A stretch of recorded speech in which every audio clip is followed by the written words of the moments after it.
வணக்கம். சார் கருத்து கணிப்புகள் வெளியாயிருக்கு. எப்படி சார் பார்க்குறீங்க? யாருக்கு சாதகமா இருக்கு கருத்து கணிப்புகள்? நான் கருத்து கணிப்புகளுக்கோ, அ பிற்ப பிற்ப பிந்தைய கணிப்புகளுக்கோ பெரிய அளவு முக்கியத்துவம் கொடுக்க கிடையாது. ஒரு ஸ்டடியா பார்க்கிறது தான். அதுல திமுகவுக்கு ஆதரவான ட்ரெண்ட் போயிட்டு இருக்குது எல்லா கணிப்பாளர்களும். ஓகே இதுல சார். நாம் தமிழரை பற்றி கருத்து கணிப்பிலே வைக்க மாட்டாங்க. ம். இப்போ நம் தமிழருக்கு சீட் கன்வெர்ட் ஆகுது, நல்ல பெர்சன்டேஜா போட்டு வருதுங்கிறதெல்லாம் பல கருத்து கணிப்பாளர்கள் சொல்றாங்க. அதை ம். பார்க்கும்போது நாம் தமிழருக்கு ஒரு சைலண்ட் ஓட்டு இருந்திருக்குதுன்னு தான் தோணுது. 8 விழுக்காடு வாக்கெடுத்த நாம் தமிழர் தன் வாக்கு வங்கியை குறையதுக்கான காரணம் எதுவுமே இல்லை. சீமான் கொள்கை அடிப்படையில தொடர்ந்து தனித்தே நின்று தேர்தல் களத்திலே நான் மீண்டும் தனிச்சு நிற்பேன்லாம் டிக்ளேர் பண்ணி அந்த களத்துக்குள்ள சீமான் நிற்கிறாரு. ம். அவருக்குன்னு ஒரு வாக்கு வலிமை ஹீரோயிசத்தோட தான் ஹீரோவா நிற்கிறாரு. பல இஷ்யூஸை முன்னெடுத்து அவர் நிற்கும் போது அவருக்கு எதிரான ஒரு பிரச்சாரங்கள் முன்னெடுக்கப்பட்டது. சரி, இந்த கருத்து கணிப்புகள் இதெல்லாம் தேர்தலுக்கு முன்னாடி சீமான் வெற்றி பெறாருன்னு ஏன் போடல? ஏன் அது என்ன சதி இருக்குது? வட இந்திய ஊடகங்கள் ஏன் இப்படி சதி பண்ணானுங்க? ம். கருத்து கணிப்பையோ புத்தக கணிப்பையோ முக்கியத்துவம் வச்சு என் கருத்தை நான் முன்வைக்கல ம். என்றாலும் இன்னைக்கு இப்படி முந்தைய கணிப்புல சீமானுக்கு தொகுதிகள் வரும்னு சொல்லக்கூடியவங்க முந்தைய கணிப்புல ஏன் சொல்லல? அப்போ சீமானுக்கு புதுசாயிருன்னு அவங்க புறமொழியாளர்கள் பண்ணக்கூடிய சதியா? ம். அது எப்படியோ அவங்க முந்தைய கருத்து கணிப்பு முன்பு சீமான மதிப்பிட்டதை விட இப்ப பெரிய அளவு மதிப்பிட்டு இருக்காங்க. 3வது இடத்துல தான் விஜய மதிப்பிடுறாங்க. திமுக ஆட்சி வரும்னு சொல்றாங்க. இதெல்லாம் ரிசல்ட் இல்ல. 4ஆம் தேதி ரிசல்ட் தெரியும். ரிசல்ட்ல பார்க்கலாம். சார் தாவேக்கா ஆட்சியை பிடிக்கும் இல்ல எதிர்க்கட்சியா வரும்னு சொல்லிட்டு இருந்த நேரத்துல விஜய்க்கு ஒரு பெரிய ஷாக்கா இருக்குமா சார் இந்த நியூஸ்? ஆன்மீக பயணம் போயிட்டு இருக்கிற விஜய்க்கு இது ஒரு பெரிய ஷாக்கா இருக்குமா சார்? எல்லாமே தாவேக்காவுக்கு 3வது இடத்தை தான் கொடுக்குறாங்க. யாருமே தாவேக்காவிற்கு 2வது இடத்தை யாருமே கொடுக்கல.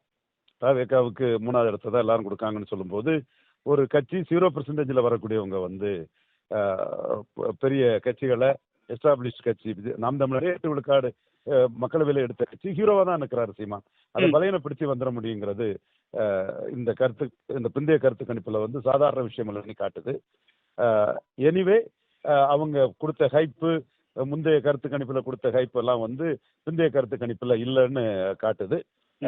4ஆம் தேதி ரிசல்ட்ல நம்ம பார்த்துக்கலாம். ஒரு பரபரப்பா கொடுக்கக்கூடிய இது வேற, கட்சிகளின் பலத்தோட கட்சிகள் தங்கள் அமைதியா நிலைநாட்டுறது வேறன்னு காட்டுது. ஓகே சார், கடைசியா ஒரு கேள்வி என்னன்னா, அதிமுகவுக்கும் கணிசமான சீட்ஸ் கொடுத்திருக்காங்க. அந்த அளவுக்கு சீட்ஸ் அதிமுகவுக்கு வரதுக்கான வாய்ப்பு இருக்குமா சார்? அந்த அளவுக்கு சீட் அதிமுகவுக்கு வராதுங்களா தான் நான் முழுமையா வேறுபடுறேன். குறிப்பா நெல்லை, தூத்துக்குடி, கன்னியாகுமரி 3லயும் நான் ஒரு பொலிட்டிக்கல் பிளேயரா சில சமூக காரணம் தொடர்பாட்டு அதிமுக அணியை டெபாசிட் இழக்க வைப்போன்னு டிக்ளேர் பண்ணிருந்தேன் 24ல. அங்க நெல்லையில எல்லாம் 35 விழுக்காடு வரும்லாம் இந்த கருத்து கணிப்பாளர்கள் பலரும் இந்த ஜேவிசி சிறம் போன்றவங்க எல்லாம் கொடுத்திருந்தாங்க தேர்தலுக்கு முந்தியும் பிந்தியும். ஆனா அதிமுக அங்க 8 விழுக்காடு தான் வந்தது. பல சமூக காரணங்கள், சமூக இதுகள் இங்க ஓடிட்டு இருக்குது. அது தேர்தல் முடிவுல வெளிப்படும். டெல்டா, தென் தமிழகம் இங்க நாம் தமிழர் நல்லா பெர்ஃபார்ம் பண்றதாட்டு சொல்றாங்க. அதனால நாம் தமிழருக்கு சீட் கன்வென்ஷன் சொல்றாங்க. டெல்டாவிலையும் தென் தமிழகத்திலும் நாம் தமிழர் பெர்ஃபார்மன்ஸ் நல்லா இருக்கனாலதான் வட இந்திய ஊடகங்கள் சீட் கன்வென்ஷன் சொல்றாங்க. இது எப்படியோ 4ஆம் தேதி பார்த்துக்கலாம். ஓகே சார், ரொம்ப நன்றி சார். பார்ப்போம் சார். நம்மிடையே இருந்திருக்கிறார் புரட்சி தமிழகம் பறையர் பேரவையினுடைய தலைவர் திரு ஏர்போர்ட் மூர்த்தி அவர்கள். அண்ணா வணக்கம்ண்ணா, எப்படி இருக்கீங்க? வணக்கம்ங்க, நல்லா இருங்க. கருத்து கணிப்புகள், தேர்தலுக்கு பிந்தைய கருத்து கணிப்புகள் வெளியாகி இருக்கு. எப்படி பாக்குறீங்க? பெரும்பான்மையான கருத்து கணிப்புகள் திமுகவுக்கு ஆதரவா இருக்கிறத நம்ம பாக்குறோம். எப்படி பாக்குறீங்க? சரி, அவங்க எல்லாரையும் நல்லா கவனிக்கிறாங்கன்னு பார்க்க வேண்டியதுதான். வேற என்ன இதுல சொல்றது? எல்லாருமே இன்னைக்கு பெரும்பாலான கருத்து கணிப்புகள் ஆன் டேபிள்ல சில இன்ஃப்ளூயன்ஸ் பண்ணி தான் போடுறதா சொல்றாங்க. அது நிஜமாகிற மாதிரி கிட்டத்தட்ட ஒரு 4-5 சேனல்கள் எடுத்திருக்காங்க சோர்ஸ்ல. எல்லாருமே 145, 160, 125, 145, அதாவது ஒரு 150, 160 சீட்டை திமுக பிடிக்கும் அப்படின்னு சொல்றாங்க. அதிமுக வரும் சொல்றது. 18 CNN அதிமுக சொல்லியிருக்காங்க. இந்த கருத்து கணிப்புகள் சரியா இருக்காதுன்றதுக்கு ஒரு உதாரணம், ஏதோ ஒரு நிறுவனம் விஜய் ஆட்சியை பிடிக்கிறாருன்னு போட்டிருக்கு. இப்ப கருத்து கணிப்பு எல்லாம் கரெக்டா இருக்கும் அப்படின்னு சொன்னோம்னா நம்ம விஜய் தான் சிஎம்னு சொல்லிட்டு போயிடலாமா? ஒத்துக்கலாமா? அந்த மாதிரி இருக்கிறதுக்கான வாய்ப்பு இருக்கா? ஒரு 40-45% அப்படின்னு பார்த்தா நாட்டுல பாதி பேர் ஒரு மாதிரியா இருக்கான்னு அர்த்தமோ? ம். அப்படித்தானே? ம். அதனால இந்த கருத்து கணிப்புகள் வந்து அவங்க ஒரு ரேண்டமா எங்கேயோ ஒரு இடத்துல ஒரு 100 பேர் 200 பேரை வச்சு நம்ம ஒட்டுமொத்த தொகுதியின் முடிவை நம்ம வந்து ஈஸியா கணிக்க முடியாது. ஓகே. ஆனா அதெல்லாம் பெரும்பான்மையான கருத்து கணிப்புகள் வந்து திமுகவுக்கும், அதிமுகவுக்கும் சாதகமாக இருக்கிறத நம்ம பார்க்கிறோம். ஏன்னா இல்ல திமுக வெர்சஸ் அதிமுகன்றது தான் இந்த தேர்தலும் போகுமா அப்படின்ற ஒரு கேள்வி இல்ல இருக்கு. பொதுவாவே வந்து இந்த தேர்தல் என்பது 1000 பேர் உனக்கும் எனக்கும் போட்டினாலும் ம். 2 பெரிய கட்சிகள் ஒரு கூட்டணி பலத்தோடு இருக்கிற 2 கட்சிகள்னா அது வந்து அதிமுக, திமுக தான். ம். இதுல நீங்க வந்து இதுல நம்ம விருப்பத்தை சொல்லணும்னா இல்லைங்கன்னு சொல்லலாமே தவிர உண்மையை சொல்லணும்னா அதிமுக, திமுக தான். ஓகே, ஓகேண்ணா. அப்படி இருக்கிற சூழல்ல இன்றைக்கு வந்து திமுக அரசு மீது இவ்வளவு எதிர்ப்பு நிலையில மக்கள் இருக்கிற போது ம். நிச்சயமா அவர்கள் வந்து வெற்றி பெறுவதற்கான வாய்ப்பு இருக்காதுன்னு தான் எல்லாருமே சொல்றாங்க. இப்ப விஜயோட வாக்கு வந்து யாரை பிரிச்சு யாரை அரியர்ல ஏத்தோம் ம். அப்படின்னு ஒரு டாக்கு தான் இருந்ததே தவிர விஜய் ஜெயிப்பார்லாம் யாரும் சொல்லல பெருசா. நீங்க ம். இப்ப விஜய் வெற்றி பெறுவாரா தாவேக்கா வெற்றி பெறுமான்னு சொன்னவங்க கூட ஏதாவது 1 2 வெற்றி பெறலாம் ம். அப்படின்னு சொன்னாங்க. அப்புறம் தேர்தல் நடந்த பிறகு ஒரு 5 6ன்னாங்க. இப்ப எல்லாருமே போறத பார்த்தா ஒரு 20 வரைக்கும் வரலாம். ம். லீஸ்ட் வந்து ஒரு 10 வந்துருவாங்கன்ற மாதிரி சில இடங்கள்ல போடுறாங்க. ம். நீங்க அந்த 10 நாள்ல அவங்கள சொல்லுங்க பார்ப்போம். ஒரு சட்டமன்றத்துல ஒரு எம்எல்ஏவா உட்காருவதற்கான தகுதியான ஒரு 10 வேட்பாளர் மட்டும் அதை காட்டுங்க போவோம். ம். அப்போ அவ்வளவு வந்து ஒரு விஜய் தகுதியான திருட்டுத்தனமான வேட்பாளர் தானே. தவேக தலைவர் நிச்சயமா விஜய். சார் நிச்சயமா விஜய் ஜெயிச்சா கூட ம். மேபி அந்த திருச்சி கிழக்குல ஒன்னா அவருக்கு வந்து அந்த சாதி ஓட்டு அவங்க ஓட்டு கிறிஸ்டின் ஓட்டு அது இதுன்னு ஏதோ ஒரு கணக்கு சொல்றாங்க. ம். மேபி அது ஜெயிச்சா கூட அப்படி அதுல வெற்றி பெற்றால் கூட நிச்சயமா விஜய்லாம் சட்டமன்றத்துலாம் வரமாட்டாருங்க. ஓகே. ஆமா இதை நம்ம வந்து எழுதி வச்சுக்கலாங்க. ம். அவர் வந்து அவர் போகிற இப்போ ஏற்கனவே அவர் போகிற லிஸ்ட் ஒன்று இருக்கும்ல, ம். அந்த லிஸ்ட்ல வந்து சட்டமன்ற செட்டப் வராதுங்க. ஓகே. அதெல்லாம் ஒரு சட்டமன்றத்துலாம் வர்றதுக்கான வாய்ப்பு இல்லை. ம். பட் எல்லாரும் வந்து ஊன்னு பேசுறாங்க இல்லையா? ம். ஒரு தடவை வந்து கையை விரிச்சு பார்த்தா தானே தெரியும் அது உள்ள என்ன இருக்குன்னு. ஓகே. அதனால வந்து இதோட அது முடிஞ்சிடும் தான் நான் நினைக்கிறேன். ஓகே. ஆனா இப்போ அதிமுகவுக்கு வந்து 2, 3 ஃபேவரபிளா குடுத்தாலும், ஒரு 3, 4 இடங்கள் வந்து 3, 4 ஆர்கனைசேஷன் வந்து ஒரு தொங்கு சட்டமன்றத்தை நோக்கி நகர்றதுக்கான வாய்ப்பு இருக்கு அப்படின்றாங்க. தவேக தலைவர் விஜயோடு சேர்ந்து அதிமுக வந்து ஆட்சி பிடிக்கிறதுக்கான வாய்ப்பு இருக்குன்றாங்க. அதுக்கு ஏதாவது சாத்தியக்கூறுகள் இருக்குங்களாண்ணா? இல்ல அந்த மாதிரி நீங்க ஒரு 20ல இருந்து ஒரு 30 40 இடமாவது தாவேக்கா வெல்லணும். ம். அதற்கான வாய்ப்பு இருக்கிறதா நான் நினைக்கலங்க. ஓகே. நான் அதாவது வெளிப்படையா சொல்ல போனா ஒரு 20 பேரை காட்டுங்களேன். ஒரு தகுதியான நபர் இவங்க போனா சரியா இருக்குங்க. இவங்க மேல நம்ம மக்களுக்கு ஒரு நம்பிக்கை இருக்குங்க. ஓகே. அப்படின்னு தாவேக்கால ஒரு வேட்பாளர் காட்டுங்க பார்க்கலாம். ஓகே. இப்ப சென்னையில நம்ம சொல்லலாம்னு வச்சுங்களேன். ம். அது கூட அவங்க கட்சிக்காரலாம் என்ன பொறுத்த வரைக்கும் கட்சிக்காரரா இருக்கிற ஒரு 2 பேர் தான் அதுல. ம். ஒன்னு செங்கோட்டையன், இன்னொன்னு வந்து நம்ம விஎஸ் பாபு, இன்னொரு ஜேசிடி பிரபாகர். அவ்வளவுதான். வேற யாரு இருக்கான்னு எனக்கு ஒன்றும் டக்குன்னு வரல. அப்போ இன்னும் யாராவது ஒருத்தர் 2 பேர் இருக்கலாம். அதாவது ஏற்கனவே இயக்கங்கள்ல பயணிச்சு ம். சட்டமன்றம், பாராளுமன்றம் இந்த மாதிரி எலெக்ஷன் வந்து பார்த்தவங்க, அனுபவப்பட்டவங்க. ம். அப்படி இருக்கிற ஆள் இல்ல. அப்படி இருக்கும்போது நிக்க வைக்கிற ஆள்லாம் ஜெயிச்சிருவான் ம். அப்படின்னு எப்படி சொல்ல முடியும்? ஓகேண்ணா. ஓகே. இப்போ நாம் தமிழருக்கு ஒரு 2லிருந்து 6 தொகுதிகள், அப்புறமா 4லிருந்து 8 தொகுதிகள்ன்ற மாரி ஒரு 2, 3 இடங்கள் குடுத்துருக்காங்க. அதேபோல பல கருத்து கணிப்புகள்ல 0ன்னு சொல்லிட்டு சொல்லியிருக்காங்க. எப்படி எடுத்துக்கலாம் நாம் தமிழரோட அந்த கருத்து கணிப்புகள? இல்ல அதாவது நாம கசப்பான சில உண்மைகளை ஏற்றுக்கொள்ள தான் வேணும். ஏன்னா நீங்க வந்து விஜய் வந்த உடனே ம். இவங்க வேணும்னே எல்லாரும் சேர்ந்து ஒரு நெரேட்டிவ் செட் பண்ணாங்க. சீமான் அண்ணனோட செந்தமிழனோட ஓட்டுகள் எல்லாம் அங்க போச்சுன்னு ம். போகாத விஷயத்த போன மாதிரி ஒரு இமேஜை இவங்க பில்டப் பண்ணி ஒரு பேச்சை வளர்த்து ஓகே. அதுல இருந்து கொஞ்சம் ஓட்டுகள் போயிருக்கலாம்னு கூட இன்னைக்கு நினைக்க தோணுது. எப்படின்னா ம். இன்னைக்கு தேர்தல் கருத்து கணிப்புல 3 தானே போடுறான். ம். போட்டு மற்றவைகள்ல வந்து நாம் தமிழரை வச்சுக்கிற நிலை பார்க்கும்போது உண்மையிலே நமக்கு ரொம்ப இது என்ன நாடா என்னன்னு நமக்கு நினைக்க தோணுது. ம். அதனால வெற்றி பெறணும்னு எல்லாரும் நினைக்கிறோம் அண்ணன். ம். நாம் தமிழ்ல இருந்து ஒரு 4, 5 பேராவது குறைஞ்சபட்சம் வெற்றி பெறணும்னு எல்லாரும் ஆசைப்படுறோம்.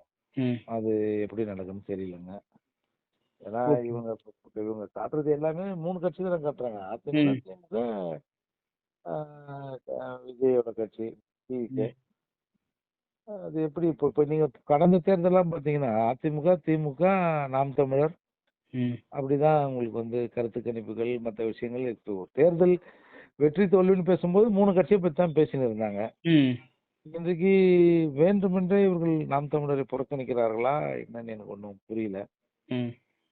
சரி, எதையா இருந்தாலும் நம்ம ஏத்துக்கு தானே வேணும். நம்மிடையே இன்னைக்கு இணைந்திருக்கிறாரு நாம் தமிழ் கட்சியில இருந்து திரு ஸ்ரீதர் அவர்கள். அண்ணா வணக்கம்ண்ணா. வணக்கம் அண்ணா, இந்த தேர்தலுக்கு பிந்தைய கருத்து கணிப்புகள் வெளியே வந்திருக்கு. ஒவ்வொரு கருத்து கணிப்புகளும் நீங்க பார்த்திருப்பீங்க. எப்படி இருக்கு கருத்து கணிப்புகள்? என்ன சொல்லுகிறது கருத்து கணிப்புகள்? சொல்லும் செய்தி என்னென்ன? கருத்து கணிப்பு அவங்க ஊடகத்தை சேர்ந்தவங்களுக்கு என்ன விருப்பமா இருக்கோ அதை சொல்லுது. இல்ல ஊடகத்துக்கு யார் யாரெல்லாம் பணம் கொடுக்குறாங்களோ அவங்களுக்கு வசதியான கருத்தை சொல்லுது. அவ்வளவுதான். அதுல வேற ஒண்ணுமே இல்லை. ஒரு டிவியை திறந்தா அதிமுக தான் தம்பிங் மெஜாரிட்டியில வருது, பெரும்பான்மையோட வருதுன்னு ஒரு கருத்து கணிப்பு சொல்லுது. இன்னொரு டிவியை திறந்தா அது திமுக தான் வருது, அதிமுக இல்லவே இல்லைன்னு சொல்லுது. ஒன்று பார்த்தா விஜய் வந்து 12 சீட் வாங்குவாரு, 18 சீட் வாங்குவாருன்னு சொல்லுது. இது என்ன கருத்து கணிப்பு? இது ஊடகங்கள் இந்த நாட்டில் எப்படி மோசமா போயிருக்கு, கேடுகெட்டு போயிருக்குன்றதுக்கு இது ஒரு அடையாளம். முதல்ல இந்த கருத்து கணிப்போட தேவை என்ன வந்தது? இது தரக்கூடிய ஜனநாயக பங்களிப்பு ஆற்றக்கூடிய வேலை என்னதான் என்னோட கேள்வி. இப்போ ஒரு 4.5 கோடி 4.25 கோடி பேர் ஓட்டு போட்டிருக்காங்க. ஓட்டு போடாதவங்க ஒரு 70 லட்சம் இருக்காங்க. ஒரு 5.5 கோடி பேருக்கு ஒரு எதிர்பார்ப்பு இருக்கு. இந்த எதிர்பார்ப்பு ஒரு கியூரியாசிட்டி இருக்குல்ல, இந்த ஆர்வம் இருக்குல்ல, அத பணம் பண்ற முயற்சியை தவிர அத வந்து காத்தா விற்கிற முயற்சியை தவிர மற்றபடி ஒரு தேர்தலுக்கு பிந்தைய கருத்து கணிப்புல ஒண்ணுமே பொருள் இருக்கிற மாதிரி அது ஒண்ணும் கிளியரா வரலையே. அதிமுக தான் வரணும், திமுக தான் வரணும் சொல்லல. ஒவ்வொருத்தரும் ஒவ்வொரு விதமா சொல்றாங்க. அப்படி எப்படி இருக்க முடியும்? இல்ல ஒருவருமே தாவேக்கா வரும்னு சொல்லல, நாம் தமிழ் வரும்னு சொல்லல. இல்ல அதெல்லாமே இப்ப ஜோசிகாரத்துக்கு கேட்டுங்களா ஆவாரு, உங்களுக்கு ஒரு குழந்தை பிறகு வாய்ப்பு இருக்குங்க, அது அநேகமா ஆம்பளை குழந்தையா இருக்கும், அப்படி இல்லைன்னா அது பொம்பளை குழந்தையா தான் இருக்கும்னு சொல்லுவாங்கல்ல. அந்த மாதிரி தான் அதுல பெரிய பொருள். இதுலன்னா அதானே இருக்க முடியும். ஆப்வியஸா தெரியுப்பா. நீங்க போய் சொன்னாலும் பொருந்த சொல்லணும்னுவாங்கல்ல. நீங்க இப்ப எடுத்து போயிட்டு நாத்தாக்கா வந்து உங்களுக்கு ஆட்சி அமைக்கணும்னு சொன்னா அது வேற மாதிரி இருக்கல, அது விற்கிறது இல்ல. எப்பவுமே வந்து சுவாரஸ்யமா அந்த பொருட்களை விற்கிறதுக்கு, இந்த செய்திகளை விற்கிறதுக்கு வந்து ஊடகங்கள் வந்து கத்திருக்குன்னு தான் நான் நினைக்கிறேன். நான் வந்து இந்த முறை ஊடகங்கள் நடந்துகிட்டது போல மோசமா நடந்துகிட்டது நான் எப்பயுமே பார்க்கல. இது வரைக்கும் எத்தனையோ முறை ஒரு பார்வையாளனா ஒரு வாக்காளனா நான் ஊடகங்களை பார்த்திருந்த காலம் போய் ஒரு அரசியல்ல ஈடுபடணும் நான் ஊடகங்களை பார்க்கும்போது இந்த முறை போல மோசமாக எப்பயுமே ஊடகம் நடந்து கொள்ளவே இல்லை. காலையில 5:30 மணிக்கு 6 மணிக்கு திரு விஜய் அவர்கள் வீட்டு வாசல்ல போய் ஸ்டாண்ட போட்டு கேமரா வச்சுட்டு மூடி இருக்கிற கதவு 3 மணி நேரம் காட்டுறாங்க. ஏதாவது மூளை உள்ள ஒரு ஊடகம் இப்படி செய்யுமா? 3 மணி நேரம் காட்டுறாங்க. 5:30 6 மணில ஆரம்பிச்சு 9 மணி வரைக்கும் காட்டுறாங்க. அதுக்கு பிறகு அவர் வெளியே வராது, அவர் காரை கொஞ்ச நேரம் தடுத்துறாங்க, ஊருக்கு போறதை காட்டுறாங்க, பேருந்துல போறதை காட்டுறாங்க, அவர் பிளைட் ஏறதை காட்டுறாங்க. இதெல்லாம் இது ஒரு செய்தியா? இது பொதுமக்களுக்கு எந்த விதத்துல நன்மை பயக்கக்கூடிய செய்தியா? ஒரு செய்தியா இது? ஐயா ஸ்டாலின் அவர்கள் பரப்புரை போனதையோ அல்லது ஐயா எடப்பாடியார் போறதையோ இல்ல அண்ணன் சீமான் அவர்கள் போறதையோ வீட்டுல இருந்து காட்டினாங்களான்னு நீங்க பாருங்க. பெரிய பணம் விளையாடி இருக்கு. ஒரு பெர்செப்ஷன், ஒரு கருத்த உருவாக்கத்தை இந்த ஊடகங்கள் செஞ்சுதான் தாவேக்காக இந்த ஓட்டு வங்கியை ஏற்படுத்தி கொடுத்துருக்கு நான் சந்தேகப்படுறேன். அதுல ஜானோட ஸ்ட்ராட்டஜியும் ஆதவோட பணமும் விஜயோட முகத்தையும் வச்சு இந்த ஊடகங்கள் விளையாடுது. அவங்களோட பணத்தேவைக்காக இதில் பண்ணிக்கிறதா பார்க்கறது எந்த விதமான அடிப்படை முகாந்திரம் உண்மையும் இருக்கிற மாதிரி தெரியல. சில தொலைக்காட்சியெல்லாம் 3 பேரை மட்டும் காமிச்சிட்டு, அதாவது அதிமுக திமுக விஜய் மட்டும் காமிச்சிட்டு மற்றவையும் போட்டு 6 சீட்டு 8 சீட்டுன்னு காட்டுறாங்க. 8 இடம் ஜெயிக்கிற மாதிரி காட்டுறாங்க. அந்த மற்றவை யாரு? நான் அதுல மிக முக்கியமாக வந்து என்டிடிவி பீப்புள்ஸ் பல்ஸ் எடுத்த கருத்து கணிப்புகள்ல நாம் தமிழ் கட்சிக்கு 2 to 6 தொகுதிகள் வரும்னு சொல்லிட்டு போட்டிருக்காங்க. மற்றவைன்ற இடத்துல வைக்காம நாம் தமிழ் கட்சிக்கு 2 to 6 தொகுதிகள் வரும்ன்ற மாதிரி போட்டிருக்காங்க. அவங்களுக்கு இந்த நேரத்துல பெரிய அரசியலோ இல்ல என்டிடிவியோட அந்த செய்தி விற்பனையும் இங்க அவ்வளவு இல்ல. அதனால அது அப்படி போட்டிருக்காங்க. நான் புரிஞ்சுக்கிறேன். எதுவுமே எப்படி துல்லியமா எப்படி இருக்க முடியும்? ஒரு சாம்பிள நீங்க எப்படி எடுக்க முடியும்? ஒரு நம்ம ஊர்கள்ல கிராமத்துல இருக்கிற ஓட்டு நகரத்துல இருக்காது, நகரத்துல இருக்கிற ஓட்டு பதிவு விதம் பெருநகரத்துல இருக்காது, அக்ரகாரத்துல இருக்கிறது சேரிக்குள்ள இருக்காது, சேரிக்குள்ள இருக்கிறது சாலியத்தேர்ல இருக்காது, சாலியத்தேர்ல இருக்கிறது வண்ணாத்தேர்ல இருக்காது. அப்படி பல வேரியேஷன்ஸ் இருக்கிற ஊரு நம்ம ஊரு. பணம் இருக்கிறவங்க இடத்துல ஒரு மாதிரி இருக்கும், பணம் இல்லாதவங்க இடத்துல ஒரு மாதிரி இருக்கும், இலவச விரும்புறவங்க இடத்துல ஒரு மாதிரி இருக்கும், இலவச விரும்பாதவங்க மாதிரி இடத்துல ஒரு மாதிரி வாக்குப்பதிவு இருக்கும். அப்ப நீங்க அவ்வளோ சாம்பிள் எடுத்தாதான் நீங்க அது கிட்ட நெருங்கி போக முடியும். அப்படி சாம்பிள் நீங்க எடுக்கணும்னா ஒரு விழுக்காடு எடுக்கணும்னா இப்போ 5.5 கோடி வாக்குல 4.5 கோடி கிட்ட பதிவாயிருக்கு இல்லையா? 4.5 கோடி சாம்பிள் எடுக்கணும். நீங்க 4 லட்சம் பேரை நீங்க 1% நான் சொல்றது ஒரு விழுக்காடு 100க்கு ஒருத்தர் நீங்க சாம்பிள் எடுக்கணும்னா நீங்க 4.5 கோடியில 4.5 லட்சம் பேரை விசாரிக்கணும். 4 லட்சம் பேருக்கு நீங்க ஒரு சாம்பிளுக்கு 100 ரூபாய் அதோட மதிப்பு போட்டீங்கன்னா நீங்க 4.5 கோடி ரூபாய் செலவு பண்ணணும். 4.5 கோடி ரூபாய் செலவு பண்ணி இந்த ஊடகங்கள் எடுத்திருக்கும் நீங்க நம்புறீங்களா சொல்லுங்க? அப்படி பண்ண முடியுமா? நீங்களும் ஊடகத்துல இருக்கீங்க. இதெல்லாம் என்ன பத்தி எதுக்கு நீங்க இந்த கருத்து கணிப்பு வெடிக்கணும்? என்ன தேவை இருக்கு சொல்லுங்க? இது கருத்து சுதந்திரம் சார்ந்ததா? எதுக்காக நீங்க சொல்றீங்க ஒரு கட்சி தான் ஜெயிக்கும் அப்படின்னு தேர்தலுக்கு முன்னாடி சொல்றது இல்ல வெளியிடறதுக்கு முன்னாடி சொல்றது என்ன தேவை இருக்குது? அதனால என்ன ஆயிட போகுது? இப்ப இது சொல்லிட்டோன்னா நாட்டோட ஜிடிபி கூடிட போதா? இல்ல இந்த தேர்தலோட முடிவுகள் ரொம்ப ஒரு பெரிய கியூரியாசிட்டி ஏற்படுத்துது, ஒரு பெரிய கேள்விக்குரிய தேர்தல் இருக்கு. அந்த தேர்தலோட முடிவுக்காக காத்திருக்காங்க மக்கள். அதுல நான் கழிச்சு தெரிஞ்சுக்க போறேன். என்ன தலைப்பா போறது போட்டாச்சு, இனி எதுவும் மாற போறது இல்ல. யார் வாக்கு செலுத்தினாங்களோ செலுத்தின வாக்கு செலுத்துனதுதான். நாளைக்கு நீங்க இதெல்லாம் போட்டதுனால முடிவுகள் மாற போறது இல்ல. வந்த முடிவு வந்ததுதான். 2 நாள் முன்ன தெரிஞ்சுங்க. அப்ப ஒண்ணு பண்ணணும்னா ஒரு 12 வயசுல இருக்குது ஆனா பொண்ணாண்டு உடனே பாத்துரும். அதோட பாக்க சட்டம் போடுறீங்க. தெரிஞ்சு என்ன பண்ண போறீங்க? என்ன சொல்ற? பாக்காதன்னு தானே சொல்றான் அவன். ஓகே ஏன் அப்ப நீங்க தெரிஞ்சுக்க வேண்டிய தேவை என்ன இருக்கு? இது ஊடகங்களினுடைய செய்தி விற்கிற கோர வெறியை தவிர இதுல எந்த நான் கருத்து கணிப்பு தேர்தலுக்கு முந்தைய கருத்து கணிப்புமே நான் எதிர்க்கிறேன். எனக்கு நீங்க கருத்து கணிப்பு செய்வதன் மூலமாக ஜனநாயகத்திற்கு இந்த ஊடகங்கள் பெரும் துரோகத்தை செய்கின்றன நான் பார்க்கிறேன். யாருக்கு யார் ஓட்டு போட வேணாம்னு நினைக்கிறாங்களோ அவங்களையும் சேர்த்து ஓட்டு போட வைக்கிறதுக்கான ஒரு சதி திட்டம் தான் இந்த கருத்து கணிப்பு. கருத்து கணிப்புல அது கருத்து உருவாக்கம், கருத்து திணிப்பு. தேர்தலுக்கு முன்னாடி இதை தொடர்ச்சியா பண்ணி விஜய் ஜெயிச்சிருவார் சொல்லித்தான் அவரோட வாக்கு இங்கே கொடுத்திருக்கிறாங்க. ஆனா இந்த தேர்தல் இந்த கருத்து கணிப்புகள் அவருக்கும் ஒரு பெரிய ஷாக்கை கொடுத்திருக்குங்க. ஏன்னா தவிர்க்க ஆட்சி பிடிக்கிற எதிர்கட்சியை பிடிக்கணும் ஒரு பெரிய ஷாக்கா. 10-12 சீட்டு ஜெயிப்பார், 18 ஜெயிப்பார்னு ஒரு போடுறாங்க. அதுக்கு என்ன வாய்ப்பு இருக்கா? அதுல என்ன அவருக்கு ஷாக் இருக்கணும்? அவருக்குலாம் என்ன அது இன்ப அதிர்ச்சியா இருக்கும். ஷாக்கா இருந்தா கூட அது ஒரு இன்ப அதிர்ச்சியா தான் இருக்கும். அது எப்படி அவருக்கு என்ன ஷாக் அவருக்கு? நீங்க சொல்லுங்க, என்ன ஷாக் அவருக்கு? அவர் ஆட்சியை பிடிச்சிடுவார்னு நினைச்சா அவர் ஆட்சியை பிடிச்சிடுவாரா? அவர் நினைச்சு ஆயிடுவாரா? ஏன் உங்களுக்கு எனக்கு அரசியல்ல பயிர்ற எல்லாருக்கும் அவருக்கு என்ன பொறுத்த வரைக்கும் அவருடைய தகுதிக்கு, அவருடைய உழைப்புக்கு, அவர் கட்சியோட கொள்கை இல்லாத அந்த கட்சிக்கு அவங்க கணிக்கிற வாக்கு அதிகப்படியான வாக்கு. இதுல எங்க இருக்கு அவருக்கு அதிர்ச்சினா? இப்ப நீங்களாம் அவர் ஒத்துக்கிறீங்களா இது அதிர்ச்சி தான்? நீங்களாம் நம்புனீங்களா விஜய் முதலமைச்சர் ஆயிடுவாரு? நீங்க நம்புறீங்களா? ஓகே, அப்புறம் எப்படி அது அதிர்ச்சியா இருக்க முடியும்? அதிர்ச்சினா ஒண்ணு நீங்க எதிர்பார்க்கணும், அதுக்கு நேர் எதிர் திசையில நடக்கணும். கொஞ்சம் முன்ன பின்னா கூட அதிர்ச்சி வராது. நீங்க நேர் எதிர் திசையில் நடந்தாலும் அது பேர் அதிர்ச்சி. இதுல எங்க இருக்குது அதிர்ச்சி? அவர் சீஃப் மினிஸ்டர் ஆயிடுவார் சொன்னா நீங்க ஊடகத்துல பொதுவெளியில யூடியூப்ல எவ்வளவு பேர் அறிவார்ந்த சமூகம் இப்படி சொன்னா சொல்லுது அவருக்கு இந்த வாக்கு வங்கியே தவறுது ஊடகங்கள் ஏற்படுத்தி எத்தனை நீங்க காணொலி இருக்கு பாருங்க. அப்ப அதெல்லாம் என்னை பொறுத்த வரைக்கும் கருத்து கணிப்புகளே ஜனநாயகத்துக்கு விரோதமானது. இந்த ஊடகங்களின் செய்தி விற்பனை வெறியோட வெளிப்பாடே தவிர அதுல எந்த விதமான நியாயமும் இல்லை. ஒருத்தருக்கு நடக்கக்கூடிய ஒருத்தர் ஜனநாயகத்துல ஒருத்தர் வெற்றி அடையக்கூடியவரை தோல்வி அடைய வைக்கிறதும், தோல்வி அடையக்கூடியவரை வெற்றி அடைய வைக்கிறதும் ஒரு பாலிடிக்ஸ் வார் ஆஃப் பர்செப்ஷன் வாங்கல.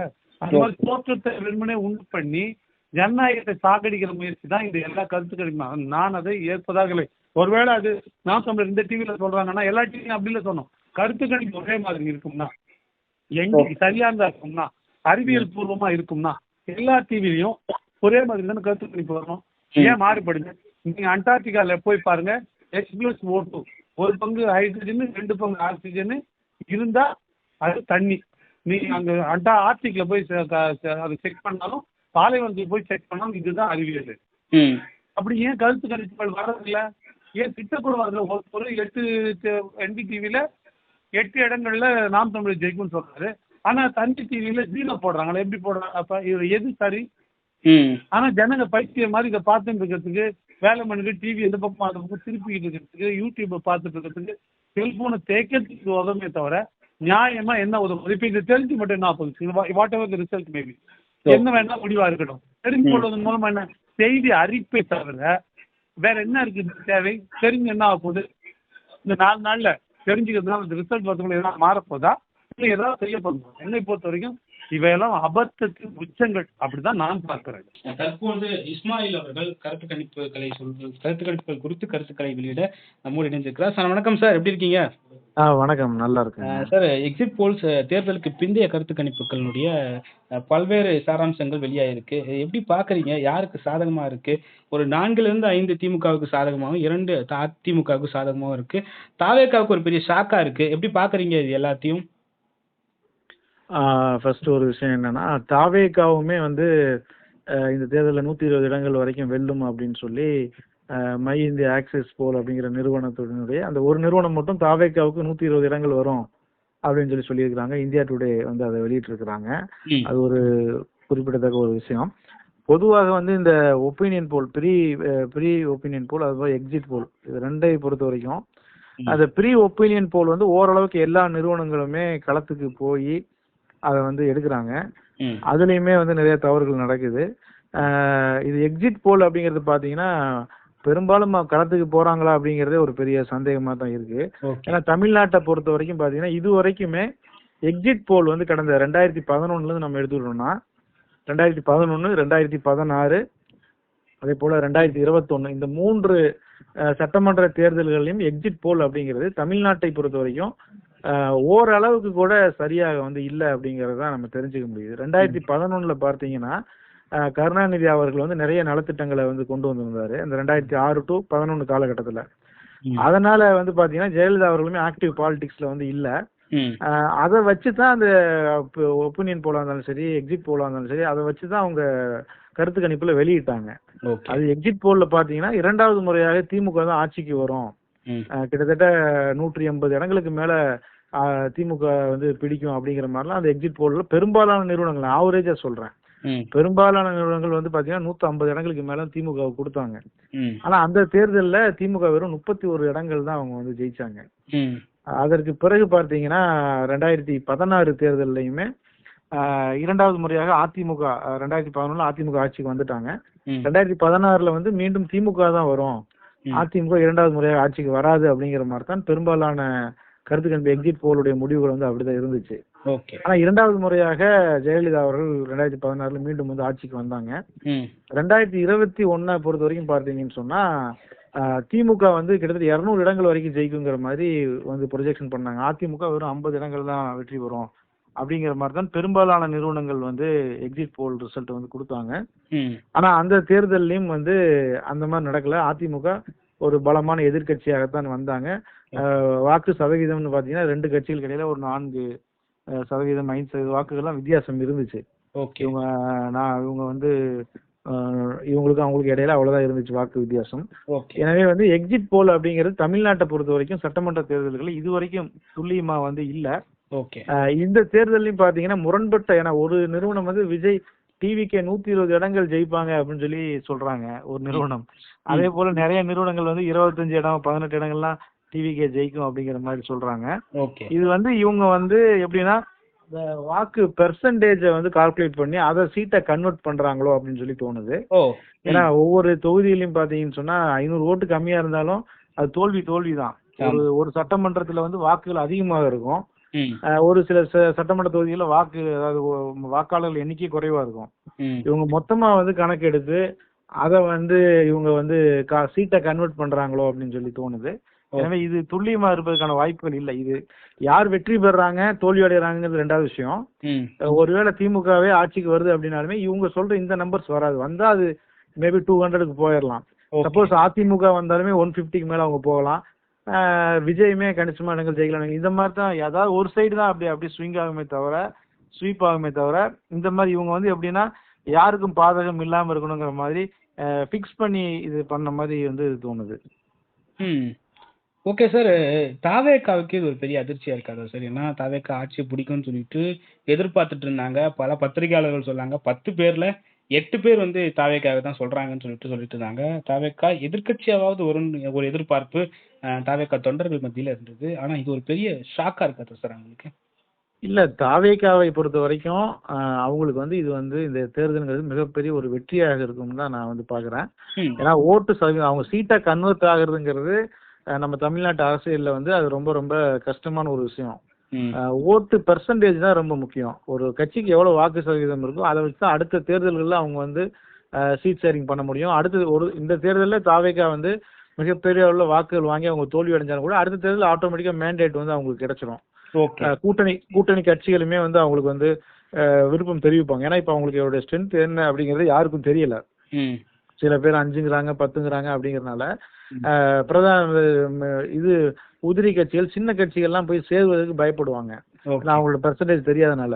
பட் ஆனா என்னன்னா கருத்து கணிப்புகள் பரவலாக நம்ம தனிப்பட்ட முறையில் எடுத்த கருத்து கணிப்புகளும் சரி, அதே போல வந்து பல நிறுவனங்களோட கருத்து கணிப்புகளும் சரி, கிரவுண்ட்ல வந்து தாவேக்காவுக்கு வந்து அது ஒரு கண்டிப்பா வந்து மிகப்பெரிய ஒரு ஓட் பேங்க் வந்து அவங்களுக்கு இருக்கு. அது வந்து 20% கண்டிப்பா கடந்துரும் அப்படின்னு தான் தனிப்பட்ட முறையில் நான் நினைக்கிறேன்.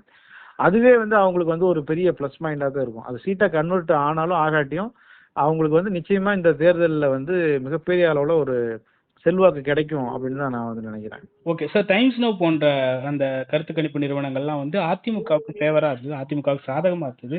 அதை எப்படி சார் எடுத்துக்கலாம்? அதிமுகவுக்கு ஃபேவரா இந்த தேர்தல் இருக்குமா சார்? இல்ல, அதுதான் இந்த தேர்தல் நாங்க தனியா கருத்து கணிப்புகள் நாங்க நடத்தும் போது அது வந்து அதிமுகவுக்கு சாதகமா தான் கிரவுண்ட் வந்து இருந்துச்சு.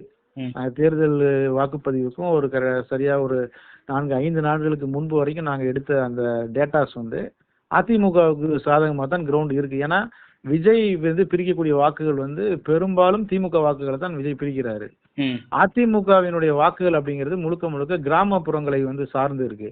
பெரும்பாலும் கருத்து கணிப்பு நிறுவனங்கள் வந்து அந்த நகரங்கள்ல தான் கருத்து கணிப்புகள் எடுக்கிறாங்க, பெரிய நகரங்கள்ல மட்டும்தான் எடுக்கிறாங்க. கிராமப்புறங்கள்லாம் போய் எந்த நிறுவனம் கருத்து கணிப்பு எடுக்கிறது இல்ல. அதிமுகவினுடைய பேஸே முதுகெலும்பே கிராமங்கள் தான். அதனால அங்க வந்து அந்த கிராம மக்களினுடைய அந்த உணர்வு அப்படிங்கறது இந்த கருத்து கணிப்புகள்ல பெரும்பாலும் ரிஃப்ளெக்ட் ஆகிறதே இல்லை. அதைத்தான் நான் சொல்றேன். இது வரைக்கும் எல்லா கருத்து கணிப்புகளுமே திமுக சாதகமா தான் வந்திருக்கு. காரணம் என்னன்னா நகர்ப்புறங்கள்லயும் பெருநகரங்கள்லயும் போய் கருத்து கணிப்புகள் எடுக்கிறதுனால உண்மையான ரிசல்ட் இது வரைக்கும் உங்களால வந்து கொடுக்க முடியல. கிராமப்புறங்கள்ல அதிமுகவுக்கு மிகப்பெரிய செல்வாக்கு. அந்த அதிமுகவினுடைய வாக்கு வங்கிங்கிறது பெரிய அளவுல மாறவே மாறாது. அவங்க பெரும்பாலும் வந்து இந்த சமூக வலைதளங்கள்ல இருப்பவங்களாவோ அப்படி இருக்க மாட்டாங்க. கிராமப்புறம் சார்ந்து விவசாயம் சார்ந்து பெரும்பாலும் தொலைக்காட்சி சேனல்ல பார்ப்பாங்க அதிகபட்சம், அவ்வளவுதான். அந்த மாதிரி உள்ளவங்க, நியூஸ் பேப்பர் படிக்கிறவங்க, அந்த மாதிரி ஜெனரேஷன் வந்து அதிமுகவின் வாக்கு வங்கி அதுல பெரிய சேதாரம் அவங்களுக்கு இருக்கவே இருக்காது.